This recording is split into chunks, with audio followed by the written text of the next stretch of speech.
Hello అండి, ఇది వచ్చేసి కొబ్బరి పచ్చడి అన్నమాట. ఎంతోమంది ఎన్నో రకాలుగా చేస్తారు, అందరికీ తెలిసే ఉండొచ్చు. కానీ ఇది నేను చేసే విధానం అన్నమాట. ముందుగా దీనికి కావలసిన పదార్థాలన్నీ చూద్దాం. సన్నగా తరిగి ఉంచుకున్న కొబ్బరి. ఈ మధ్య వినాయక చవితి వచ్చింది కదండి, దేవుడికి కొబ్బరికాయలు కొట్టాం కదా, చాలా కాయలు మిగిలిపోయాయి అన్నమాట. దాంతో పచ్చడి చేస్తున్నాను. తరువాత జీలకర్ర, కాస్త మెంతులు, మినప్పప్పు, కొద్దిగా వడపప్పు, వెల్లుల్లిపాయలు, ఉల్లిపాయలు, కరివేపాకు, కొద్దిగా కొత్తిమీర, పుదీనా. అంటే పుదీనా కొత్తిమీర లేకపోయినా కూడా చేసుకోవచ్చండి, ఇంట్లో ఉన్నాయి కాబట్టి అది కూడా కొద్దిగా వేసాను అంతే. దానికి తగినంత చింతపండు, మన రుచికి సరిపడా ఉప్పు.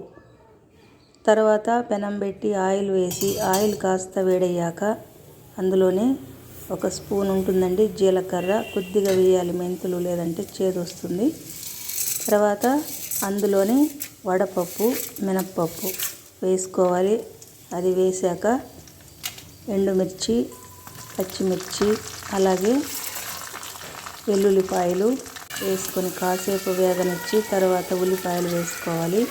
ఉల్లిపాయలు అందులోనే కొబ్బరి వేసుకొని మీడియం ఫ్లేమ్ మీద వేపుకుంటూ అందులోనే కరివేపాకు, కాస్త పుదీనా, కొత్తిమీర కూడా వేసి మీడియం ఫ్లేమ్ పెట్టుకొని బాగా మగ్గనివ్వండి. ఎందుకంటే ఎక్కువ మంట పెట్టేసామనుకో మాడిపోవచ్చు. మీడియం ఫ్లేమ్ మీదనే చేసుకుంటే మంచిదన్నమాట. ఇవంతా బాగా మగ్గనిచ్చి అందులోనే చివరిగా చింతపండు వేసి కూడా ఆయిల్లోనే వేపుకోవాలి. ఈ పచ్చడికి మామూలుగా తిరగమూత కూడా వేసుకోవచ్చండి చివరిగా. నేను అన్ని ఆయిల్లోనే వేపుకుంటున్నాను కాబట్టి మళ్ళీ తిరగమూత వేస్తే కాస్త ఎక్సెస్ ఆయిల్ అయిపోతుందని నేను వేయలేదంతే.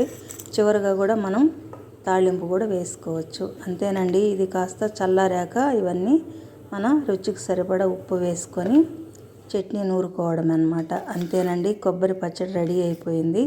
ఇందులో మనం కొత్తిమీర, పుదీనా కూడా వేయకపోయినా కూడా అలాగే కూడా మామూలుగా ఎండుమిర్చి ఇవంతా కూడా వేసి నూరుకోవచ్చు, అంతేనండి. నా వీడియో కనుక నచ్చితే లైక్ చేయండి. మరిన్ని వీడియోల కోసం నా ఛానల్ని సబ్స్క్రైబ్ చేసుకోండి. ఓకే అండి, థ్యాంక్ యూ ఫర్ వాచింగ్.